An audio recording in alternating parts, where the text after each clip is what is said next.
Hey folks, Colin here from Something's Recording, and today I'm going to show you how to turn a mono signal into a stereo signal.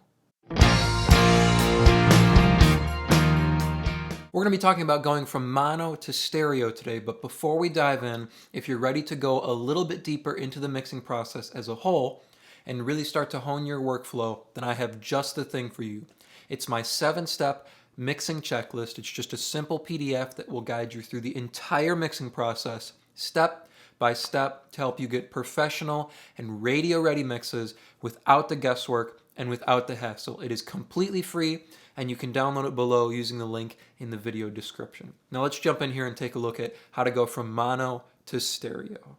First of all, why would you want to turn a mono signal into a stereo signal? Now, I find myself that I use this when I get a mix or if I get a production that only has one acoustic guitar or one electric guitar, and I want something on the other side to balance it, because I usually don't like leaving a single guitar up the middle with a vocal, especially in a production that has drums or bass or it's a little bit bigger. I like the vocal to be in the center, and I want my instruments usually a little bit on the side, creates a little bit of space and make sure there's nothing fighting the vocal in the middle. So in that case, if I only had one guitar, I would put it on one side and I would want something on the other side to balance it. So I want to turn that mono guitar into a stereo guitar, one left and one right. Same way with keyboards. I usually don't like mono keyboards unless they're meant to be mono. Sometimes a nice pad tucked in the middle is nice, but a piano, unless it's an accent part, I really do like it to be stereo, so you can kind of get that picture in your head of seeing the person at the piano, right? You usually hear your left hand on the left side and your right hand on the right side. Usually you have that kind of a player's perspective of sitting at a piano. So I like to get that with keyboards as well, turning them from a mono signal into a stereo signal. All that aside, let me show you how we're doing this. So we have a single acoustic guitar here in this production, and it's sitting right up the middle. We have drums, we have bass, we have electric guitars, and I want this acoustic guitar to be spread wide instead of sitting in the middle with our vocal. We actually have two vocals here, so I need the space in the middle for those vocals rather than being filled by this acoustic guitar. Let me show you what this acoustic guitar sounds like to begin here.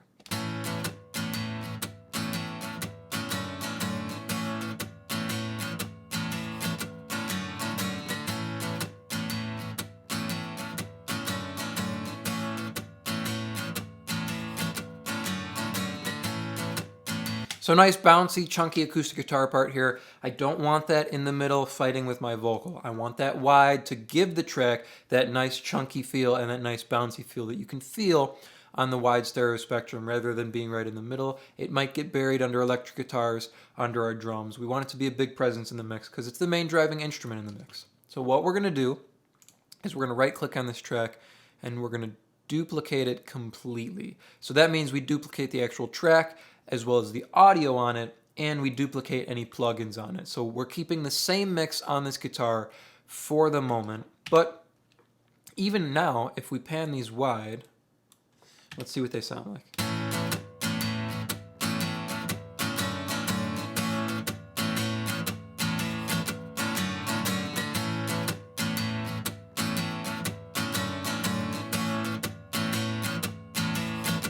You'll notice that even though I panned one left and I panned one right, it's still mono. Because it's the same signal coming out of each speaker, it's mono. That's essentially what mono is, right? We put the same signal out each speaker. Now, if it's a different signal coming out each speaker, that's stereo. That's when you hear one on one side and one on the other, rather than both summing to mono up the middle. So if we have the same signal on each side, even if it's panned, it's still going to be mono. It's essentially called big mono because we just duplicated it and it got louder because we put one on top of the other.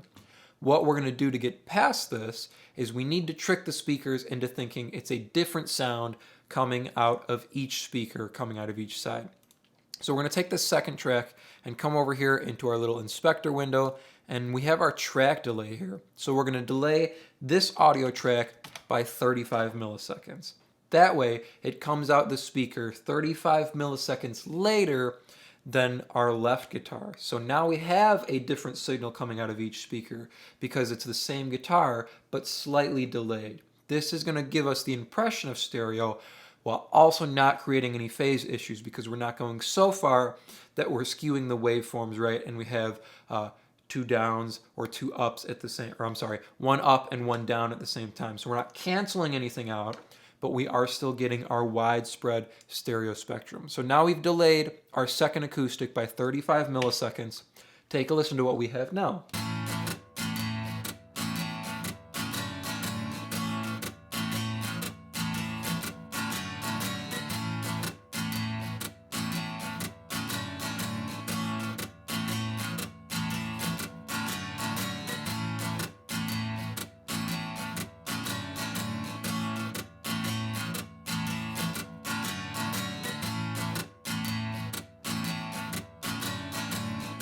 Flipping into mono there, you can hear they don't cancel each other out because it's not the same signal, or I'm sorry, the opposite signal, right? We haven't flipped the phase to make it wide. We've just delayed it a little bit. So we do get a little bit of chorusy or a little bit of phasey sound when we flip to mono, but it's not a noticeable enough effect to be like, oh, there's phaser on that guitar or there's chorus on that guitar. You can still hear it's nice and wide, and we still get the chunkiness. We don't lose any low end or anything like that that could be caused by phase issues. The next thing I like to do to take it a step even further and differentiate the sounds a little bit is I like to alter the mix on each guitar. So if we go here to our left acoustic, maybe we leave the low end in here, or here, we'll take a little bit more low end out here. We'll add a touch more top end. And if we look at it here,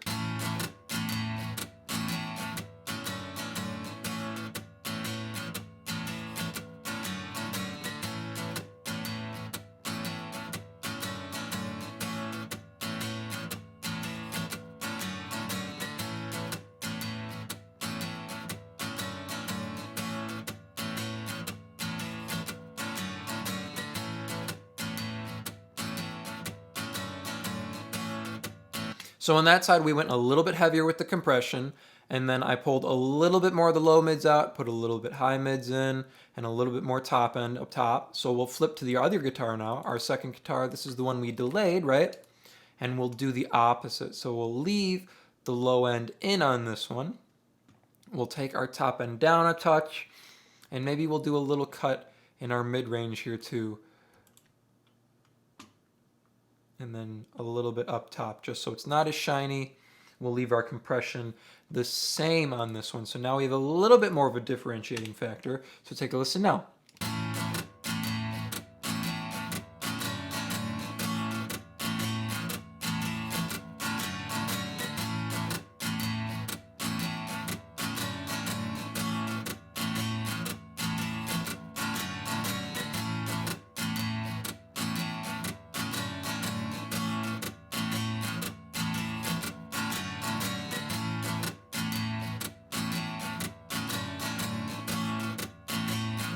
Now they have a little bit of their own character each. They're still the same guitar. They're still delayed, right? We still have one delayed to get that difference in the speakers. So we get a little bit of that chorusing or phasing effect when we flip to mono. But it's a good technique that if you're stuck with one guitar, can't overdub, can't get anything else, this is the production you're stuck with, you can double that guitar without creating any phase issues, without losing any low end, anything like that. We can differentiate each guitar a little bit. We could go further if we wanted to, right? Add distortion to one guitar, run through an amp simulator. You could do that kind of stuff if you were using electric guitars, right? Use different amp simulators on one, maybe crank some distortion on one, just to get different sounds coming out of each speaker. Quick review, all we're doing here, if we look, we're just taking our first guitar, duplicating the track completely, so that means we duplicate the track, the processing, as well as the audio file on it, and then we're just coming to our second track in our inspector window, and we're delaying the track by 35 milliseconds. Now you don't have to do this on the actual audio file if you don't want to. You could use a plugin, you could use a delay plugin. Sometimes I do that. I pull in the analog delay and make sure it's 100% wet. I turn off the distortion and the filters and all that, and I just delay the track by 35 milliseconds. That way it's something you can turn off if you need, and you don't have to actually process the actual audio file. All we're doing here, delaying our track by 35 milliseconds so we have a different sound coming out of each speaker.